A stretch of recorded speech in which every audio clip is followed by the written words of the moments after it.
and do high five. Go with Daddy. Give a high five. Always wanted to see you. Okay, I know you. You can do this. I've always wanted to see you. I've always wanted to see a ninja mask. Ninja mask. You really look like a ninja mask. Oh, never mind. What's going on here? What's going on? What's up? We're so delighted to have you here this evening, champ. It's not on. Let me introduce you, folks. Is this on? Wait, hold on. Sorry. Can you hear me? Yeah. Okay, I want you to like. I'd like to. Yeah, I know he's looking rough, isn't he? I'd like to introduce you to the lightweight boxing champion of Estonia.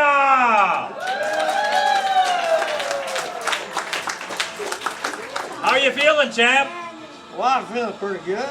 Fairly well. Are you ready for some action? Well, I don't know. I think I might be in the wrong place because, you know, I was supposed to fight some guy here named something like Surican or something. What's your name? My name? What's your name? I'm Khan, sir. Ah, it's you! Beat the Come on, kids, help me! Help me beat this guy up! Come here, come here, come here!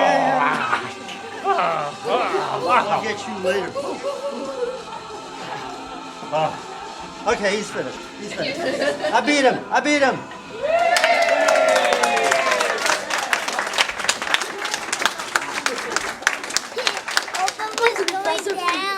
That was. Holy cow. That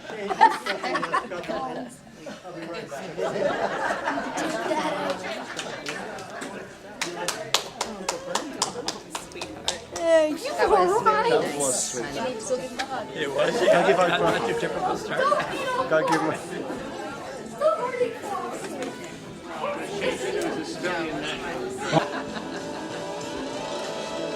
That was a tough fight, but I think he won, right? I think he did. That's it.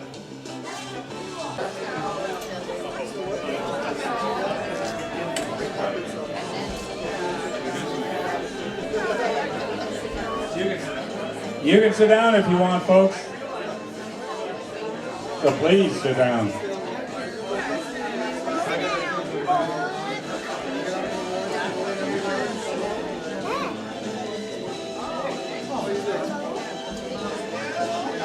Tell him. You're hot. Hey, Finn, you need the ice pack.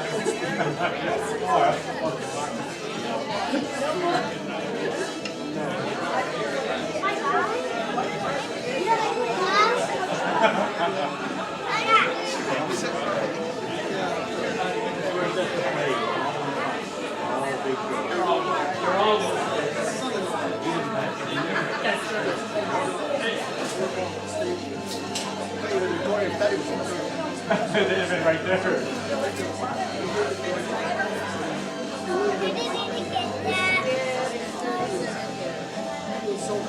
Does anybody want to do a soft shoe for the crowd? I'd like to hear a bit of Michael Jackson. Back like 2 minutes. You're going to take the robe off and come back for the next. Are you part of this thing? Just to say hi. I'm done.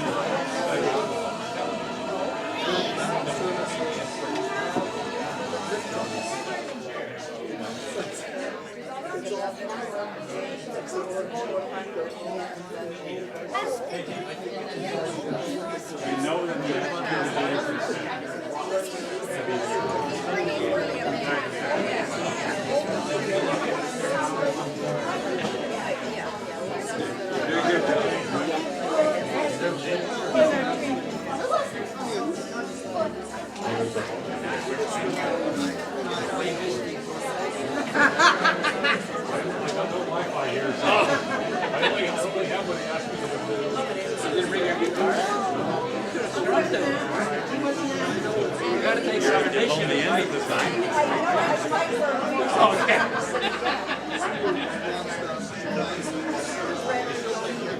Yeah, yeah. Actually, the other thing I'm doing now is that I invest in civilians again.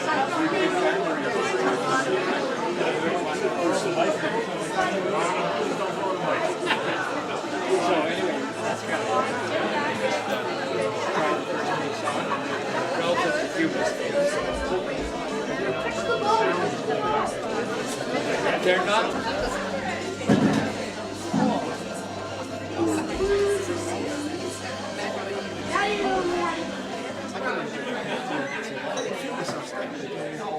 Hey, there he is! Please welcome back the champ, the man that organized this event.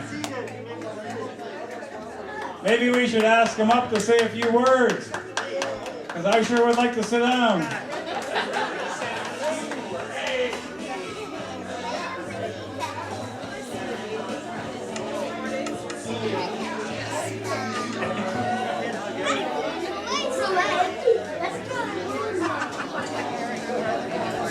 This is the official greeting line now for Eric, the E-Rocky champ.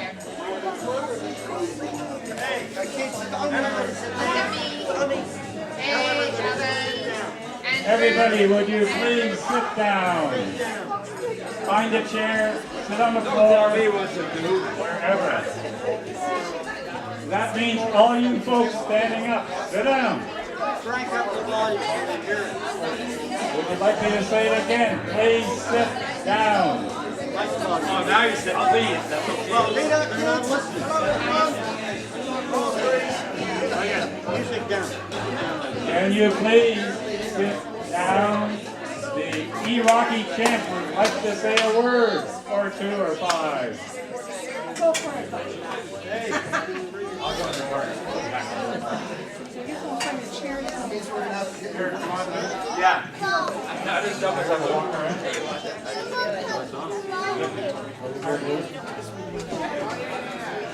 Michael. Yes.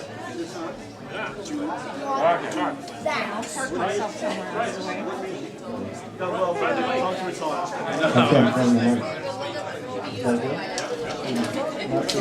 I'm Lillian.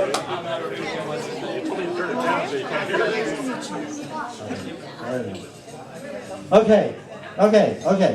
Let's start something here. Good. Everybody's find a seat, please. Yeah?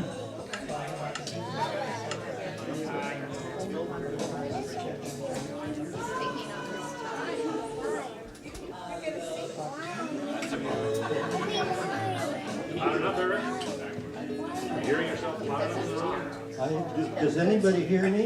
Yes. Loud enough? And I'm deaf, so. I'll try to be moderate in my voice. This is amazing. It's amazing because I had this crazy idea many months ago that keep telling me where I should go with this. And at first, hey, you're late. Where's the difference? Arthur and Barbara just rolled in from the DC area.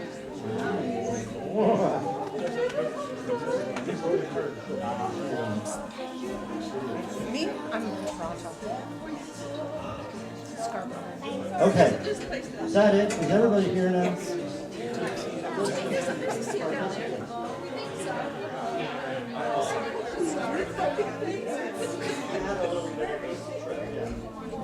Okay. Arthur, sit down. Now that you're here. Grab a drink. Right there. Can't sit without a drink. Where I was, but I think I was saying something like, I had this crazy idea several months ago about coming to Canada at this time of year. It was prompted by some people who I've known for years all over the place, but we're going to be convening in Montreal next week. But let's stop off in Toronto.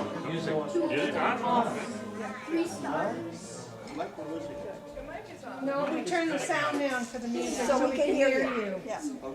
You're more important. Yeah. The mic is off. I can't hear myself. myself. Try.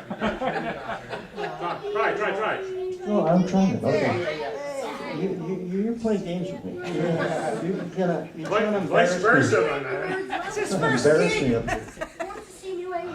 Okay, so I thought, let's swing through Toronto for a few days before that.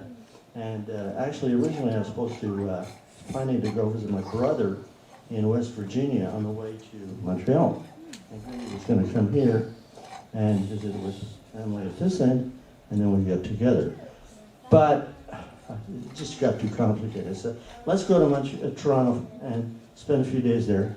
And we'll just, go and have dinner with some people and hang around and have lunch. I said, we can do that with 4 people, in 3 days.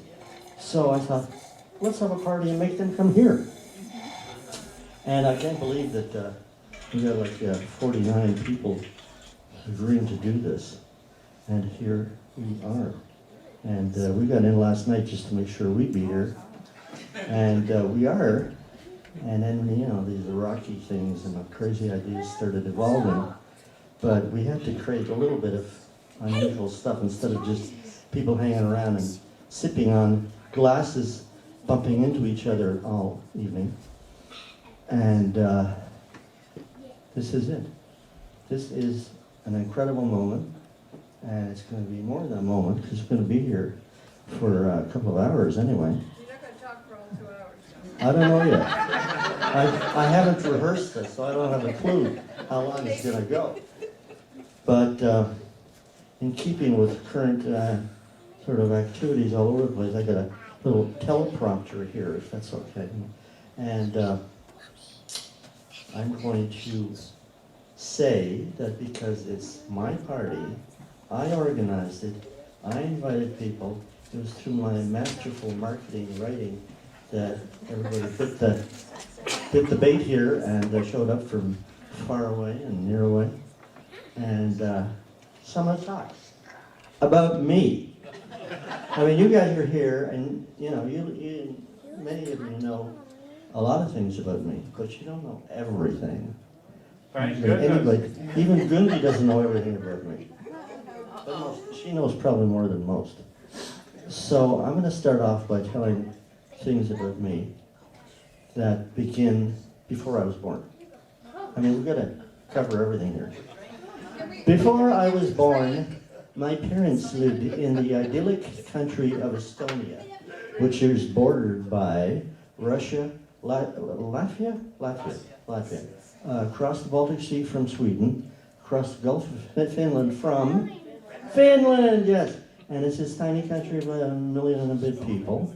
East of North Carolina. No hurricanes. And it's a great little country which has its own unique language. 1 million people speaking a language that nobody else understands. I've been told that it sounds Oriental. You might understand, but not really. And during the end of the Second World War, help me if I go off the tracks here.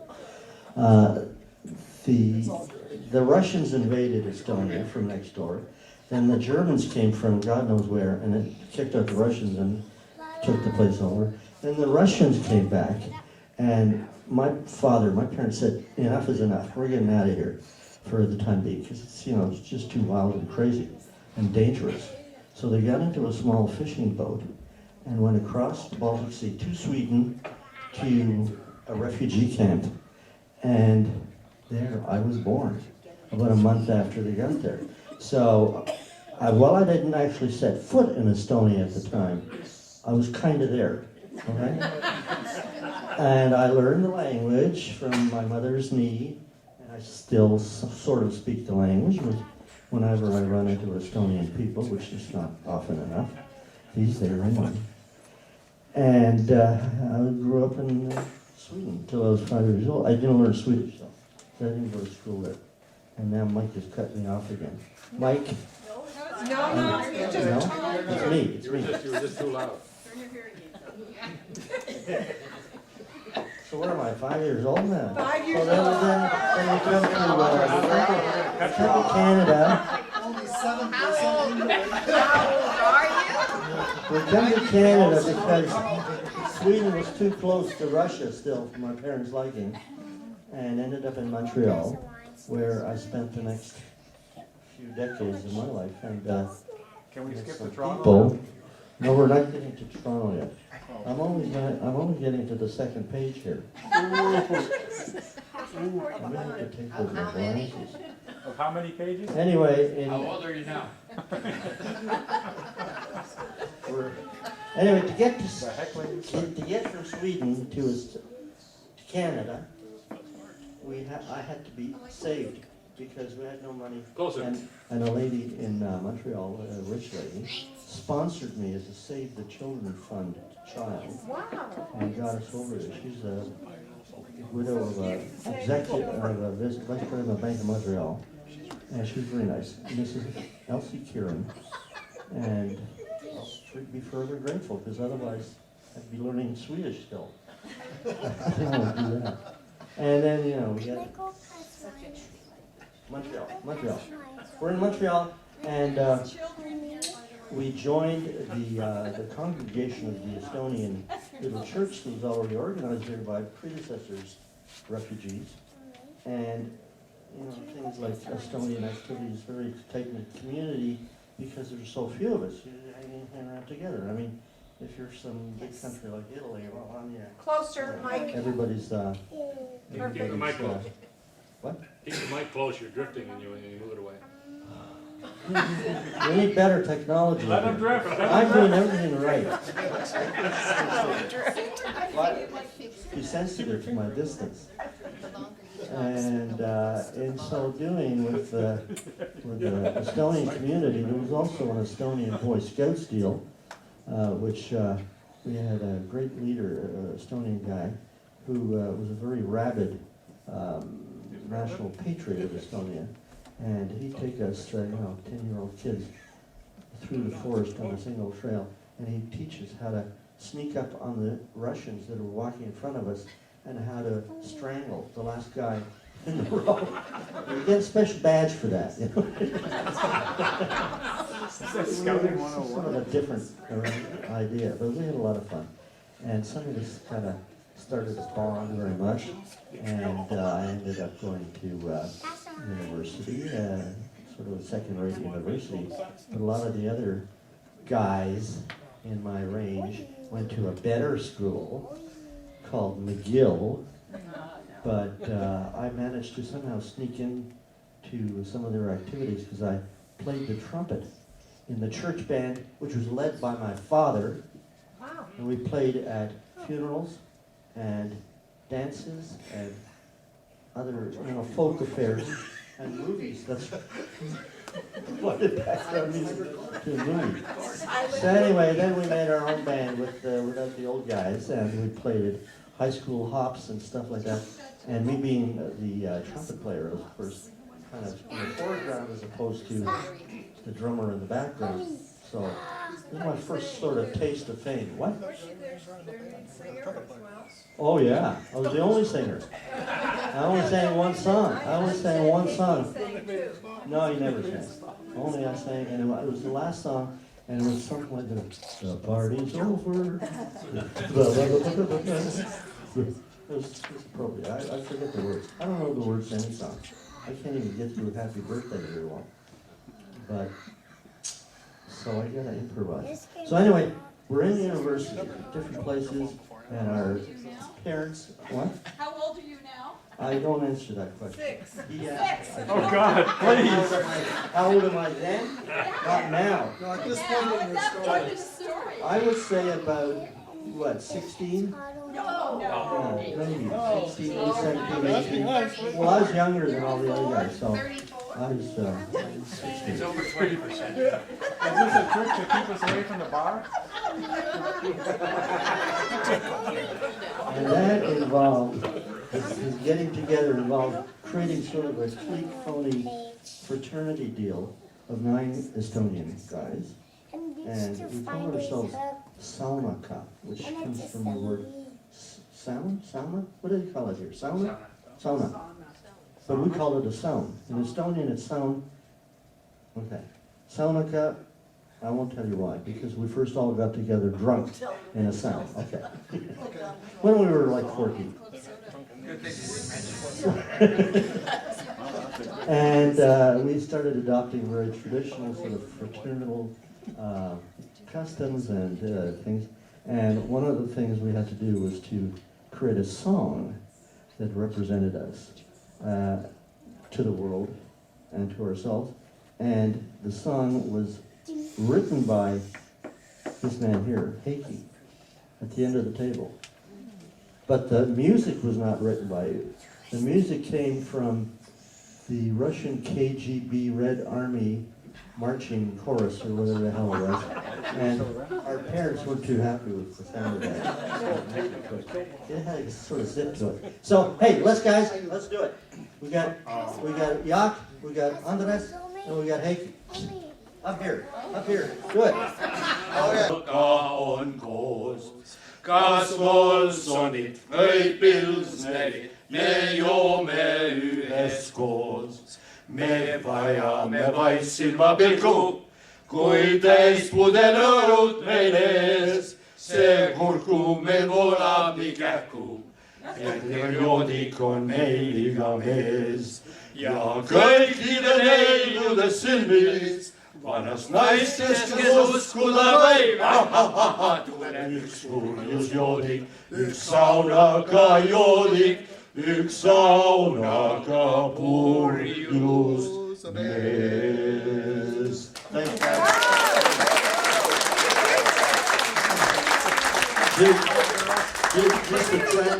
To translate that, hey, just to translate that, it was all about drinking and women. That's it. That's the song. Right? Stop!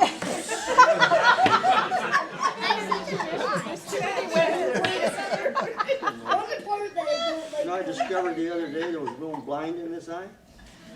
Sure. Guy gave me glasses, didn't do anything.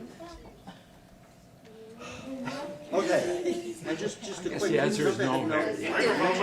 I said we're going to Montreal next week, and most of us 8 surviving guys, well, everybody's around, but we can't all get together. We're actually celebrating the 55th anniversary of our Saunica group, and we'll probably sing that song again. Only a couple of times. The odds are good. Now, That's all we could remember. we got another phase, another important phase in my life that's coming up. It was pivotal. When I was in 1962, I graduated from high school. My father passed away that year, and I actually had to go and find work because I get a job. So in Montreal, I got hired by the Policy Administration Department of the Sun Life Insurance Company of Canada. Policy Administration. It's unbelievable the kind of leap I made from being a high school kid to deciding policy and doing administration. Anyway, I was in this room with about 800 desks and people ticking away on these punch card things and everything. It was like slave labor. And I got paid $200 a month, I think. But the payoff was that I met some great people and became close friends. And some of them are still close friends, and some of them, well, we'll always be close friends, even though I hardly ever see them anymore. But in order of importance, me. I'm gonna take this. Okay, keep going. All right. This is Kathy Baker. I haven't seen her for a long time. Kathy was at the Sun Life Insurance Company when I was there, and so was her beautiful husband, Bruce, who is not with us anymore. Bruce passed away quite a few years ago now from cancer. And he was that man. He was the leader of our fleet at that place, yeah. And he was he was called the Silver Fox because his hair was sort of prematurely silver. But he was so funny and clever. Mike! Had a great time. Mike, we're going to get a little personal stuff here because at the time at the Sun Life Insurance Company, I was working hard and having fun, but I was sort of leaning towards being interested in women. And there was this, what did I write? Beautiful, buxom, blonde bombshell. Her name was Wendy, and somehow she came into my life. Yeah. And that was great. And then, but after a while, Wendy and I split up for some stupid reason. And then I got involved with her good friend. Where is she? Lillian, come here. Come here. Come here. And Mike? Mike's at the bar. That's Arthur. Get Mike over here. Mike, do you hear He's me? busy with the mic. Yeah. So I get involved with beautiful Lillian here. And, oh yeah. Okay. You forgot which girl you were dating after me? Yeah. Anyway, here's the story. Mike's here. No, Mike. Mike the mic. Mike. Okay, so I'm going up with Lillian, and Kathy's going up with Bruce, and they get married eventually. And Lillian and I don't get married. Because you go away to Europe. I go away to Europe, and this guy takes over. That's great. And so I don't have Wendy. I don't have Lillian. Peter's out of the picture anyway. And I get left holding the bag. Everybody else has a good time. Me holding the bag. Okay. So when did you meet Nancy? That's the next story. We can sit there. Expo, 1967. I was at Expo 1967 many times. We went to bars and had a lot of fun. And one evening we went to a big bar in Montreal, and it was these women hanging around trying to chat them up. And one of them was a lady named Nancy Ann from New Jersey, and we kind of, clicked. And anyway, I married her. Okay, is that okay? Now, Nancy Ann is the mother of my two terrific children who are here. Russell, firstborn, stand up. Wonderful firstborn. Lizette, secondborn.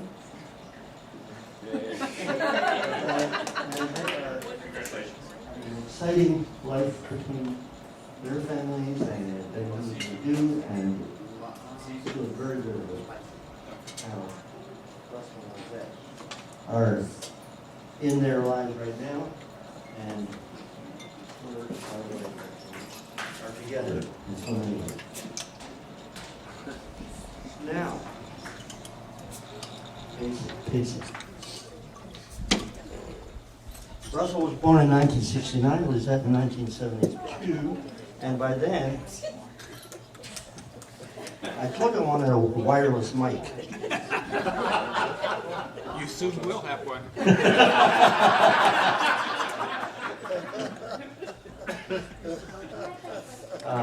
1972, when just before Lizette was born, we moved to Toronto from Montreal. And all this time I'm in Montreal. And one of the reasons I moved was I was transferred by the company I was working for at the time in advertising sales for a magazine. And also the fact that, if any of you remember, the quiet revolution in Quebec became pretty loud. And it was this guy named James Cross, British diplomat, was kidnapped. And he was hidden away for like weeks and weeks in a house that was about six houses up from where we lived. Excuse me? Every morning I'd drive out of my house, and I didn't know that all this stuff was going on behind me. And then one day, the army was there and taking it all over. So, it was exciting times. Relocate to Toronto, which is, you know, when you grow up in Montreal, you don't like Toronto. I still don't like Toronto, really. But around 1975 was the start of my Antarctic adventures, which actually translated into reality was a diagnosis of bipolar syndrome, which means that I was sometimes really happy and sometimes really unhappy. And when I had no control. There was no question of, you know, something happens and suddenly I'm depressed or something. It just happened. And I know, but I knew it was starting around 1975. You know, I felt it. It was not diagnosed until a little bit later. So that was very exciting because a lot of people kind of go through life, I think, on a more even scale. And I was like, So when you're like that, things happen. And we can talk about some of those things. One of them was I ended up changing jobs again. I met this guy, David Titkin, who's sitting there, and he didn't look anything like he did then. Even though I haven't changed a bit. But he's got a new knee or something that he's testing out tonight, made out of titanium. But David and I were sort of in the midst of many things there, and we hung around Toronto, streets and bars and clubs and anywhere else where we could find some kind of certain action. And we were known as Starsky and Hutch. I forget which was which, but one was a good-looking dark-haired guy, and the other one was a good-looking blonde guy, and between them they achieved a lot of stuff, and we had a lot of fun, didn't we? Oh, yeah. So that was an episode. Then in 1978... You met me. Who said that? Colleen. Well, as a matter of fact, you're on the list. The first one on the list is Bindi, because we worked together at the Canadian Institute of Chartered Accountants. And you tried to set me up with David. Well, yeah. And you tried to set me up with David. Oh, isn't that the most beautiful man? Where did I fit in then? I mean, I was married. Anyway, so I was the second most beautiful man, and she relented and gave up on David because he was running around too much. So Gundy and I get together, and this comes as a package because then there's Gundy's brother Burndy, the announcer. There's Burndy's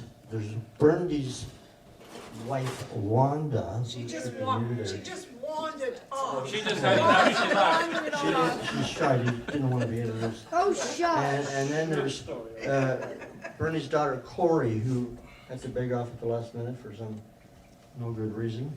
But Casey is the other daughter, Casey. And James. Yeah, but James was around then. He was around in 1978. He showed up a little bit later. He might have been around, but he wasn't around here. Were you still in Malta or something? He wasn't even on the planet. Eric, you gotta move it. Where? I wasn't even on the planet at that point. 1978? That's impossible. Just. All right, so you're definitely not on this card. Anyway, another name from that 1978 thing is a guy named Dana who's sitting at the end of the table. Please identify yourself by holding up your glass.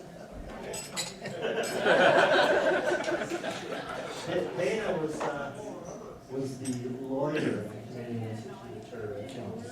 So he was a very useful person there for us. Eh? Oh, where's my dresser? Lauren. Where is Lauren? Is he here? Gundy's only born. Firstborn. Sorry. Sure. And last. Only at last. And then Colleen. I didn't have her. Then He's not pointing at me. we're talking about my life here. No, you're Sandra talking came to into me. my life in 1978, and Sandra's great claim to fame was when she first met me, and Cindy said, "Well, here's my, new buddy, Current boyfriend. current boyfriend." I was in the list somewhere. She said, "Cindy, he's just a flash in the pan," and she still calls me Flash. So that's cool. I wish that was you now. I don't know what you said. I don't want to know what you said. Now, I'm getting my. I said he makes me laugh. I told Sandra that or Colleen? That's a good one. When's the laughing start? 1980, roughly 1980. Gloria, where's Gloria? Right here. Way over there. She worked at the CICA, Institute of Charter Accounts also, in some sort of executive advisory capacity, and told the chief executive what to do and write his speeches and stuff like that. And then she eventually went on to become a Toronto City Councillor, I believe, and working with one of the mayors at the time was Mr. Rob Ford. And she and her husband Larry, who couldn't be here today because of a health issue, but she and her husband Larry live somewhere in Ontario. I think it's called Not. Oh, Not? back on the lake. Niagara on the lake? No, they're going somewhere there. Not Not Osaka? Not Fort Nation. Not Fort Nation. You're a Etobicoke. I know, but not Fort Nation is better than Fort. Did you get that? It's like Trump. Remember, better we would have worked better. There's another couple of good friends from that area of our lives, and Lynn and Chuck Taylor, who also going to be here tonight for health reasons. We get a lot of health problems in this group, and maybe one of them. 1984, big deal. Remember I told you about bipolar and up and down and moods and all that? I got into a real good mood, and we bought a piece of big property in the Uxbridge, Ontario area, 20 acres. She had a vision, and I joined the vision. And we built a house, which was very unusual, interesting, fun. And near that house, already were living two terrific people with their kids, and that's Bob and Crystal Morton. Now that was like 30 years ago, 1984. And you built a swimming pool. And then we built a swimming pool. No, I built the pool. Hey, come on, keep it. You built it. But Bob. Tell the story of Christian. Oh, Christian. Well, Christian is their son, who at the time was very small, 5 or 6 years old, I don't know. And he came up our long driveway one day all by himself, knocked on the door, said, "Hello, my name is Christian, and I want to be your friend." Do you have any children to play? Yeah, do you have any children? Do you want to do this, Cindy? Anyway, he's a terrific kid, and then they moved. They moved to, I don't know, out west somewhere. I mean, Ilderton. Where's Ilderton? It's near London. Near London. Okay, that's far. And you came all the way here just for this. Fantastic. Thank you. Crystal and Bob. Oh, here it gets better. We're up again. We're up again. We bought the house. We built the house. We bought the land. All our money's gone. And we're working together, earning a decent, salary together in our relative jobs. And I had this idea, because we're working on an accounting magazine, that we should start a new magazine, a better publication, because there were 3 different accounting organizations, and they all had their own magazines. Let's make one that deals with all of these groups And instead of printing crap about how to do accounting, we're gonna deal with all the seamy stuff, the gossip, the infighting between the groups. And at one point I kind of was on a trip to New York, business trip, with my boss at the time, who was the publisher. I said, Nelson, what do you think if somebody were to start up? The CA magazine. Yeah, if somebody were to start a new magazine that sort of did all this and covered all the three groups and printed gossip, he said, nobody would ever read it. That's what he said. So this encouraged me even more to go ahead. And I found 3 investors, because we had no money. I found 3 guys with money, and they put in a total of $70,000. Ken went to the lawyers. It was 70. And 10 went to the lawyers, which left 60 to actually start the magazine. The statistics, which I didn't know at the time, were that a startup for a new publication had 80% chance of failure within the first year, first of all. And you needed to be well-funded and everything. And we had actually a 4th guy who was interested in considering it, and he said, you can't do this for less than $400,000. And I said, can't get it, so we have to do it with 60.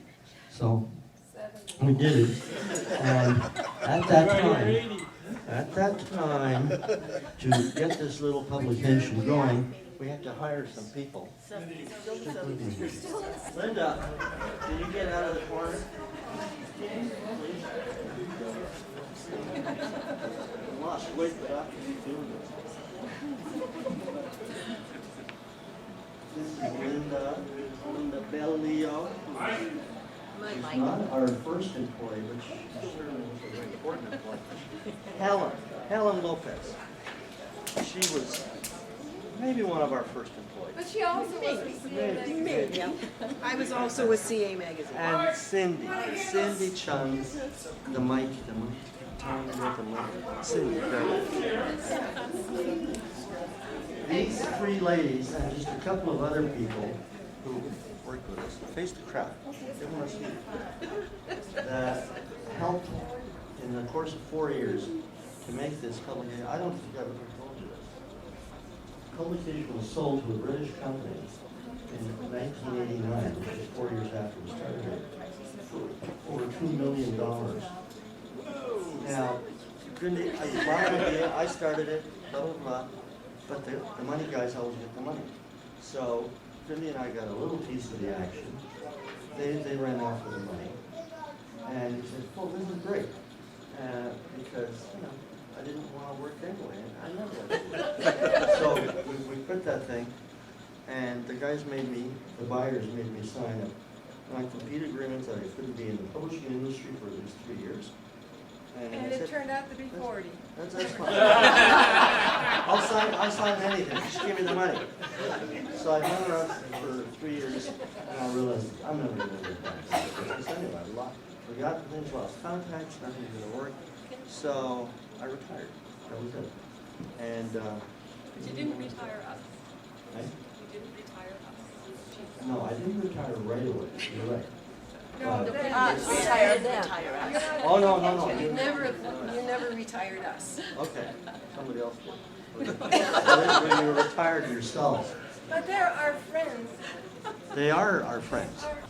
We started messing around, tried a couple of other little business ventures, because I had the golden touch, $70,000 to $2 million, let's try something else. Everything else we tried failed, terribly, including a little business in Mexico, because we traveled around. I said, let's start something maybe here. Bring in a product from up north that nobody knows about in Mexico. And very briefly, it was a product that you put in your car tires, a goopy thing that prevented punctures from happening in your car. And it didn't work very well. So it didn't sell too much. But we did get, finally, after a year of messing around with it there, we got a potential contract from the Mexican Army. We were going to put it in every wheeled vehicle they had. And it was like a $5 million deal. Now we're getting back into the big time. The trouble is that the Comandante in charge of purchasing wanted $2 million out of that. and killed all the prophets. That was the end of that show. How come we jumped to 1988? We're getting through this. We're going through this. Did Bernie mix up my cards? I don't know what happened. Hey. Anyway, 1988 was interesting, especially for Lisette, because I think it was that year that you went to France for a year of, yeah, somewhere around there, for French University with Tracy. Tracy, you were there, right? Stand up, Tracy. Look how tall she is.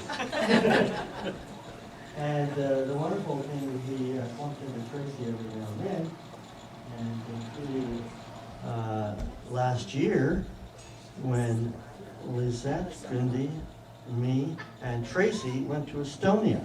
It was my second time in Estonia ever. Remember, I wasn't born there. I'd been there in 2007. And all these relatives came out of the woodwork with flowers at the airport and everything. People didn't even know, you know, they didn't understand how I could speak Estonian because I'd never been there. But I could. And they were all impressed and loved it. Now, roughly around 1990, a couple of wonderful folks named Shandel and Jim, stand up, please. Now, I got to admit, Tracy's taller than you. I won't get a person to stand next. But Shandel is an artist and was from grade 4.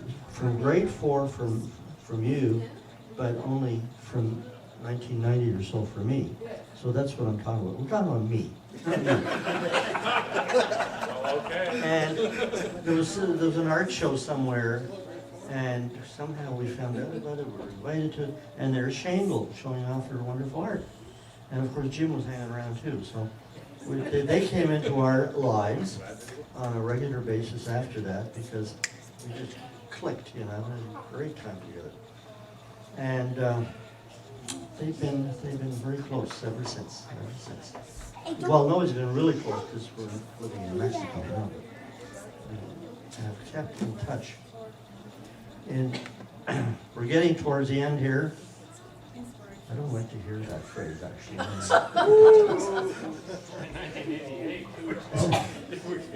1997. 97. Have we got married yet? No, you were 2007. No. I didn't make a card for that. It's obvious we got married. Married in 1983. 83. Okay. 6 years of... It doesn't count, he doesn't have a card for that.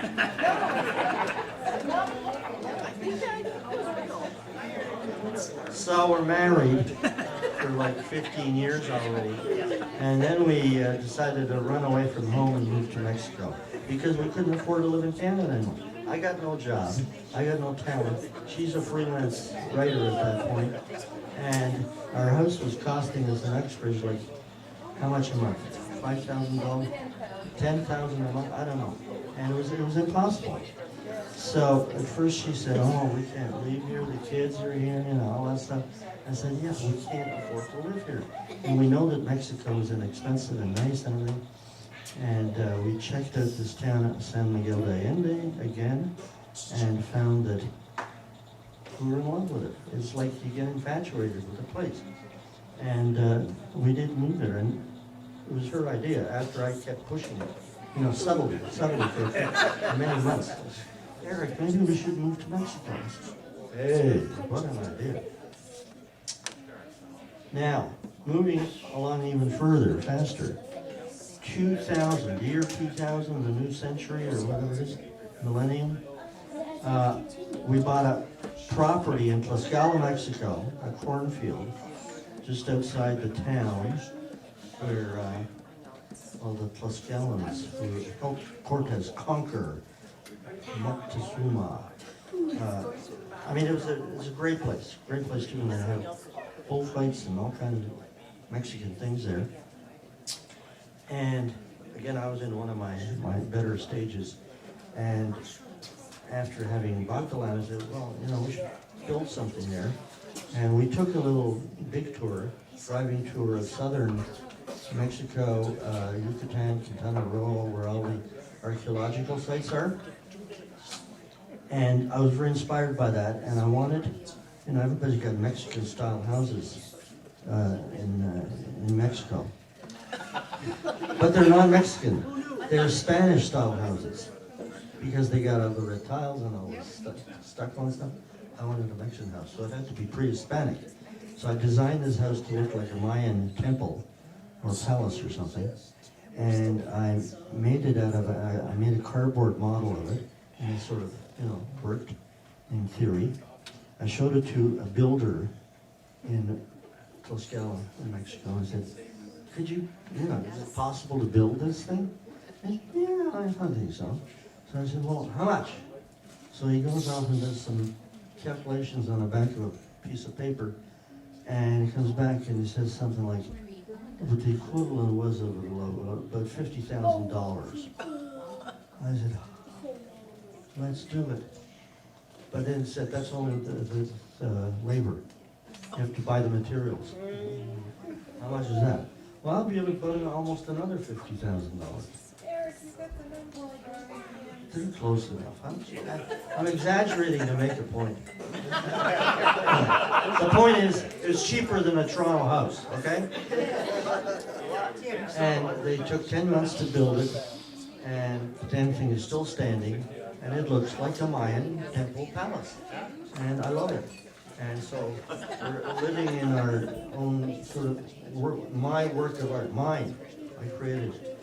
And the building of it was interesting because right at the beginning, these local builders, all the meal guys, they call them stonemasons and all these guys, we had a little bit of a discussion. I went there every week to check things out. And they weren't sure how to put the stairs or whatever the hell was out of place. Missing was a question. I said, well, let's bring me the model and we'll figure it out. They kind of sheepishly brought out this mass of melted cardboard because they left it in the rain. There were no plans. There was nothing drafted on this thing. But I had taken a few pictures of the original model with some measurements. So I figured it out. Everything was good. And like I say, it's still standing. So we'll see what happens. The year 2000, same year. Now this I wasn't high for, but it happened. And I was sort of dragged into this, but it's worked out all right. You know what that is? Mexican mushroom tours. Because we were into mushrooms in a way, and so we decided, let's do this little kind of a businessy thing, but for fun, and we started inviting people from everywhere except Mexico, California mostly, and they came. And we went into the forests and all over Mexico to find mushrooms of all kinds, and we had mushroom experts. Tour had 5 people. 5 people. Is that including the Barbara kid? and Arthur. Well, that's what I'm There's trying to one point out. here. There's one here. Arthur. This Arthur is Barbara. and Barbara were They on the were first tour. And the first tour was so screwed up and disorganized that when we had the second tour, they came back. And then, because they couldn't believe that we would make it so bad again. And they were more fun on the second one than the first one. And the Mexican mushroom tours have carried on since then, till a week ago we did a final tour in Veracruz. Yes, it was great. And Colleen was there, Colleen. It was great. And it was great, and I loved it. It was the first tour I liked. And really, some of them were really edgy for me, you know. I'd enjoy organizing them, planning them, putting them together, but when we actually had to go and be with the people, I didn't like this. It's very tricky. So I got over my fear of mushroom tours this year. I had a blast. One of the bus drivers was so crazy, we had so much fun together. 2005. Now we're in 2005, and I was in a high period, and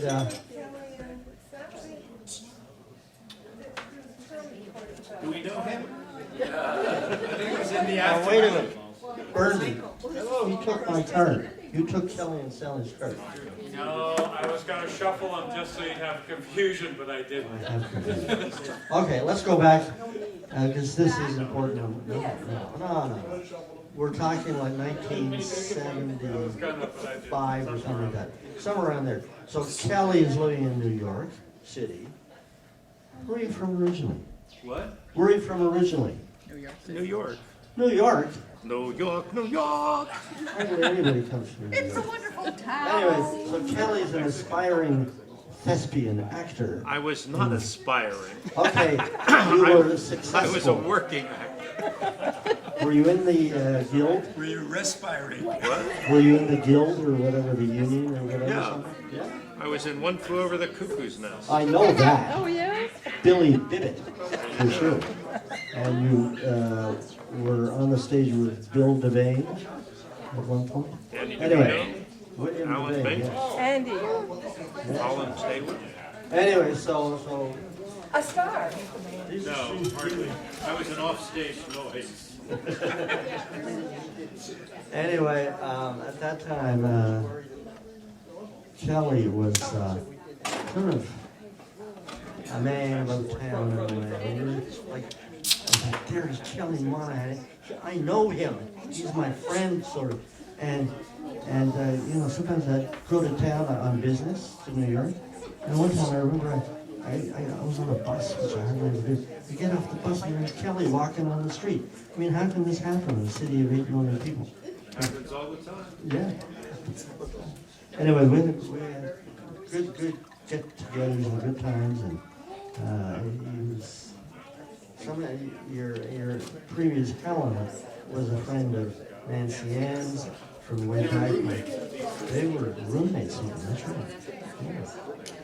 And now we have Sally, who's moved in as the better half. Just like Cindy moved in. My trophy one. Is that adequate coverage of your role in my life? Or? Far more than it deserves.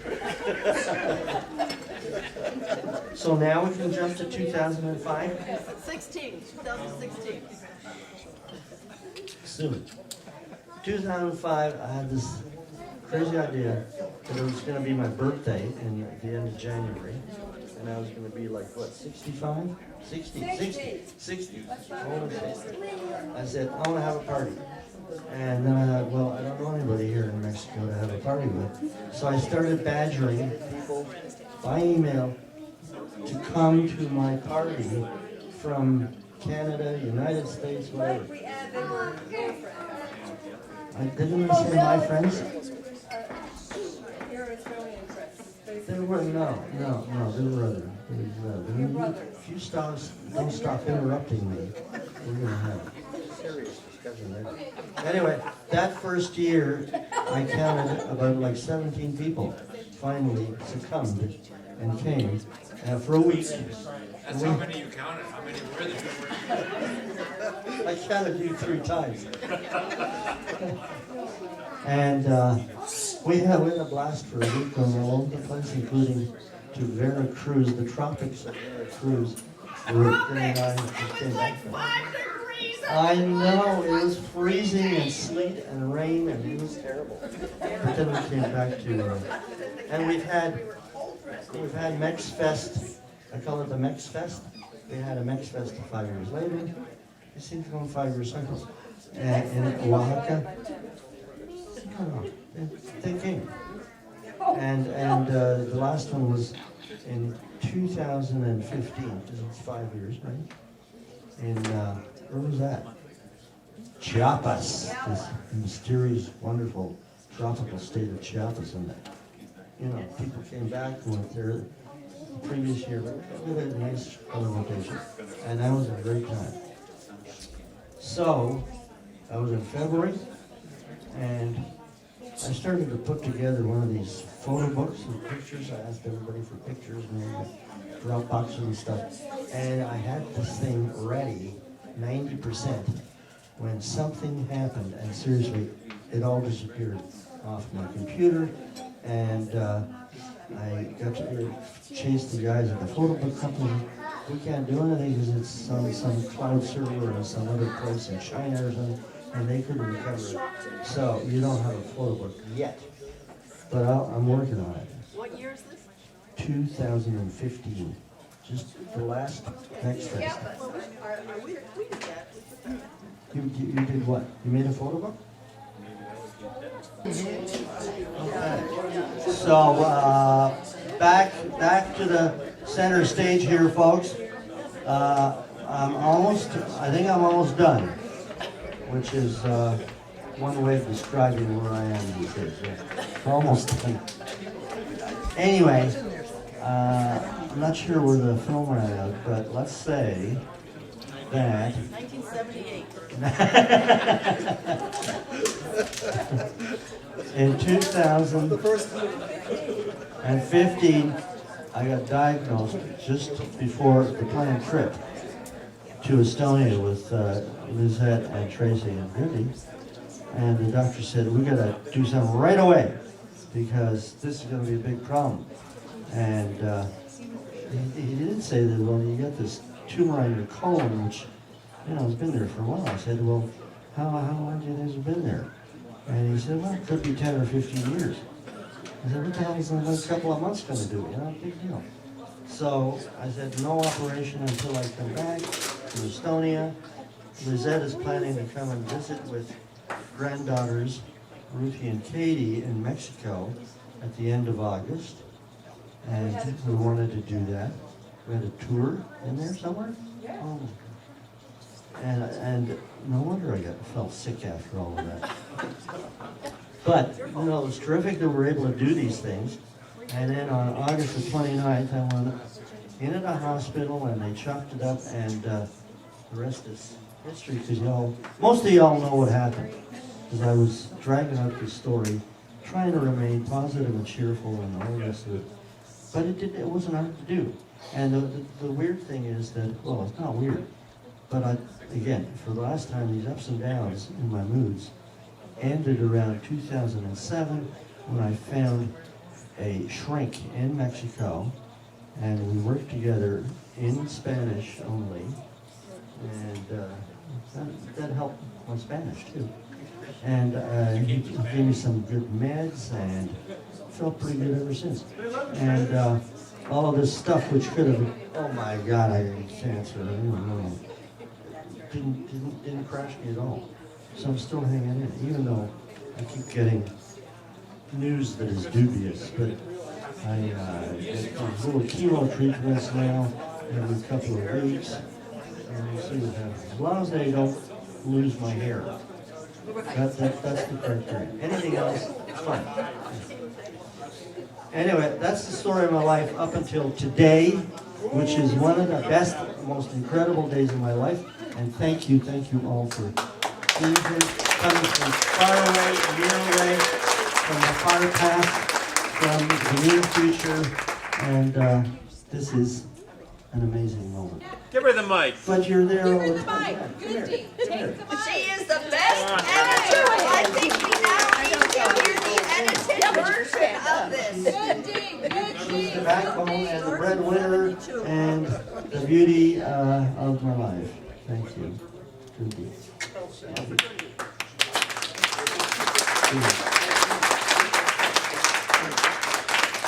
Now you're gonna have fun. We love you, baby.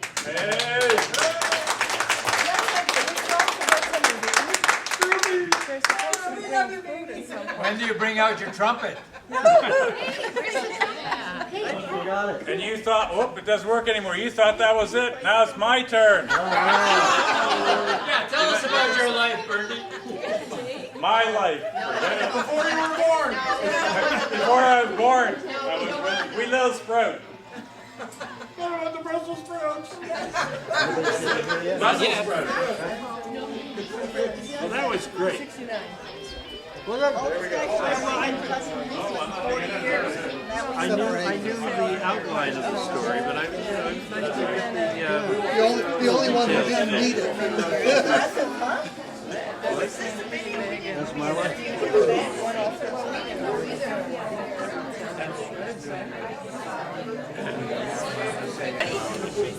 Are we good? Eric, don't ever believe it if a doctor tells you that you have a limit on your life. That's up to you. And I know a dozen people who have way outlived those predictions. Many of them have outlived their doctors. You'll probably outlive most of us, and then I want my money back. Thank you. To you. Well, I've already been on the video for you. Good health to you, Eric. Good help. Thank you very much. And keep that sense of Here's humor. to Eric. We were in Estonia a couple of months ago, and everybody there knew him, and he owed money to most of them.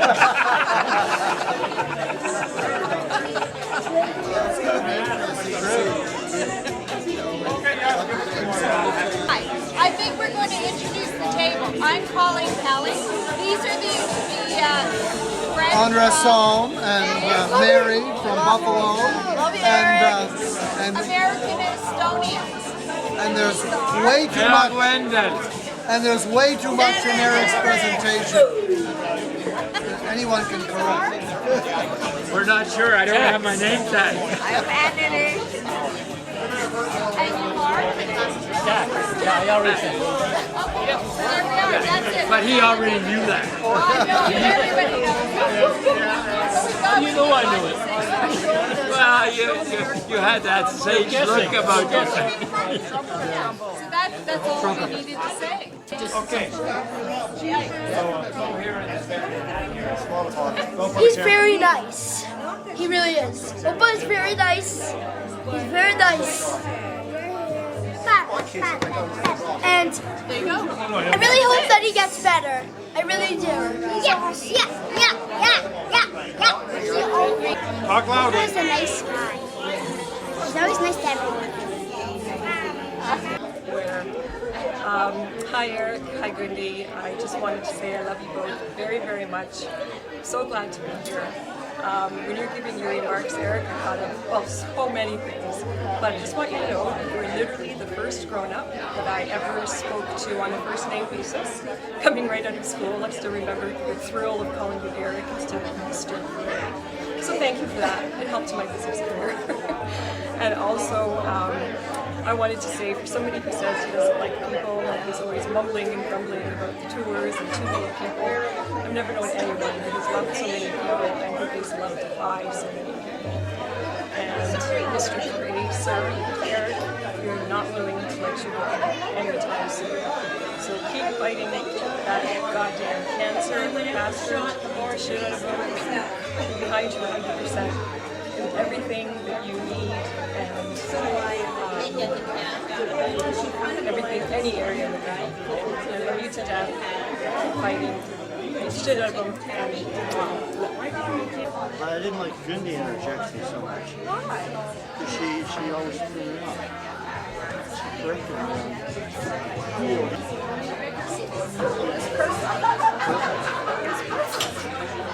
This is nice. So